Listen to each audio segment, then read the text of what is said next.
अरे नमस्ते। नमस्ते। अधिक सजे धज के कहाँ ला जातस भाई? मैं हाँ खेती जाथूंगा। खेती जातस? हाँ। तो लेना तो कि मोर हीरो होंडा में बैठ जा। खेती तो उतार दे हूँ ले जाके। नहीं। अरे 40,000 के हीरो होंडा ला तोर वरला के तोर पीछू मोदता दे हाँ गो। अरे लेना हीरो होंडा के मजा ले ले। नहीं जाऊंगा। अरे ले तो कि मोर पीछू में आके बैठ जा। अरे बढ़िया तो ताजमहल घुमा दे हूँ। नहीं। शहर घुमा दे हूँ। अरे होटल में बढ़िया तो नाश्ता करा दे हूँ, भजिया समोसा आलू बंडा सब खवा दे हूँ या। नहीं खा। पर एक दारी तुम्हारे कहना में आ जा। नहीं। और एक दारी तो आजमा के देख ले। नहीं। अरे मोर पैसा है बेकार होगी नोनी। कैसे? ले तो कि मोर हीरो होंडा में आके बैठ जा। नहीं बैठूंगा। ले ले हीरो होंडा के मजा। नहीं। लेना। ओहो स्प्लेंडर माँ ये दे बक्सर माँ, स्प्लेंडर माँ ये दे बक्सर माँ, मैं तो लागू माँ हूँ। राम बाबू डीजे साउंड मुरमुरदरा पारा।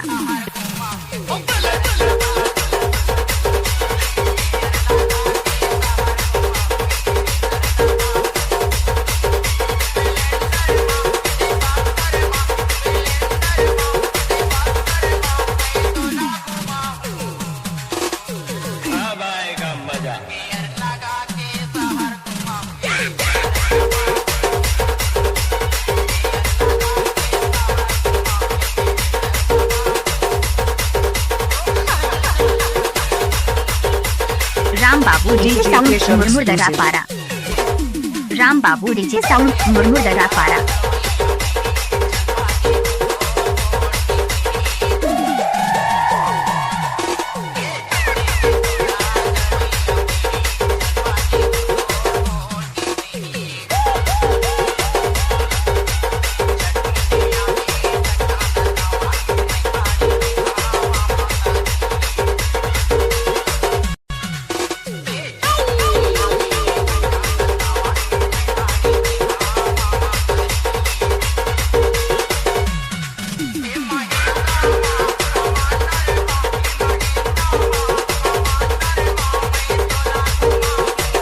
राम बाबू डीजे साउंड मुरमुरदरा पारा।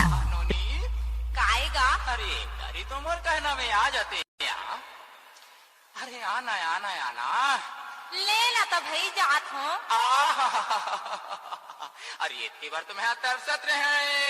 हाँ। हाय हाय हाय हाय हाय हाय। DJ के राम बाबू डीजे साउंड मुरमुरदरा पारा।